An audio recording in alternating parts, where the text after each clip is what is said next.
It got the vaccine to market that was perfectly matched to the virus at that time when it was badly needed, because there was low natural immunity and there were people getting very badly injured by COVID.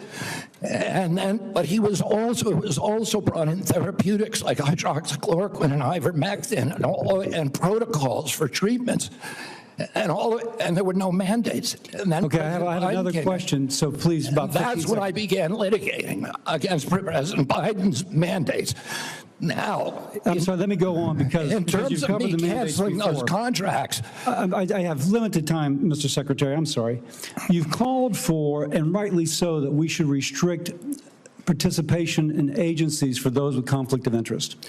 I would like to submit for the record a evaluation of the conflict of interest of those who are on the ACIP and the Vaccines and Related Biologic Products Advisory Board. It was not 97% as alleged, rather it was 6.9%, and it was 1.2%, I think, for the other panel. Without objection. Now, I am concerned, though, because many of those whom you have nominated for the ACIP board, Senator, excuse me, can I have my time back? Yes. Yeah. What I am concerned about is that many of those whom you've nominated for ACIP have received revenue as serving as expert witnesses for plaintiffs' attorneys suing vaccine makers. Now, one of my colleagues in another setting alleged that you seem more interested in settlements than science. If we put people who are paid witnesses for people suing vaccines, that actually seems like a conflict of interest. Real quickly, do you agree with that? No, I don't. It may be a bias, and that bias, if disclosed, is okay. But it's not a financial. It's not a financial conflict. It's not a financial conflict of interest. Let me finish up. You also told Senator Wyden at the outset that you didn't want to take vaccines away from people. And as I conclude, I would like to say this. Because of the conflicting recommendations made about COVID, this is from Eric Erickson, good conservative out of Atlanta, Georgia, occasionally gives me hell. My wife has stage 4 lung cancer. She is one of the people the COVID vaccine actually helps. Thanks to the current mess at HHS, CVS is unable to get her vaccine. Secondly, an email from a physician friend of mine. Hey, Bill, I'm not even sure what I'm asking you, but we're all confused and concerned about who can get the COVID vaccine. We are having our attorney try and render an opinion, but there's no firm guidance and concern about liability if vaccines are given to a patient who requests it but not on the current CDC list. Pharmacists are requiring a prescription now even for patients over 65, creating a huge headache. I submit these for the record. Without objection. I would say effectively we're denying people vaccine. Senator Cantwell. You're wrong. Thank you, Mr. Chairman. Following up on that same line as Senator Cassidy, because that's exactly, I represent one of the most science-based states in the country. That is percentage of scientists per capita. And at your confirmation hearing, we asked about this, whether you would follow science. You've made a statement here today in your testimony that you would follow science, and yet you're not following science, and that's what Senator Cassidy's question was. It's a simple yes or no answer. Do you think the president deserves to get a prize for warp speed in the mRNA technology that saved so many lives? And you won't answer that question. I answered it.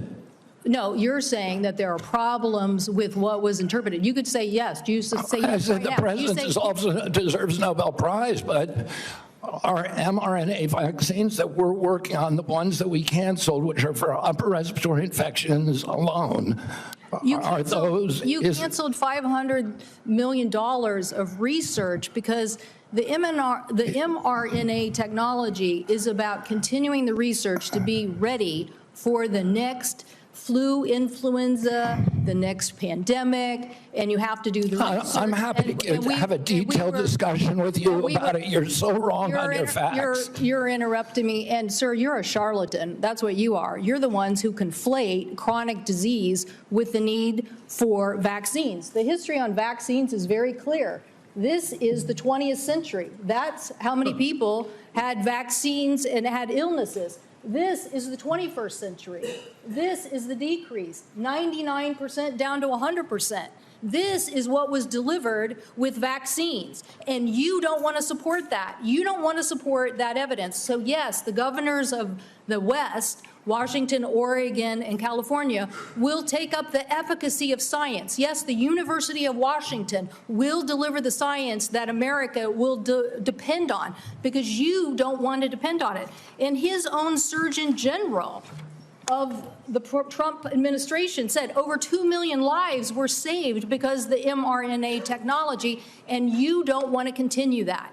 You don't want to continue that technology. So what country is going to now take up that technology lead? What country is going to do that, leaving us more vulnerable to some other country keeping the advantage on having the best technology? So I'm telling you, I represent a state that's about technology. I have two other quick questions for you. These questions or statements? Because I can answer that question if it's actually a question. Do you believe in having the ACA and the support for the ACA that is about to expire? Do you believe in doing something about that? In terms of the enhanced premium tax credits, Yes. the Democrats had two chances to make them permanent, and they didn't.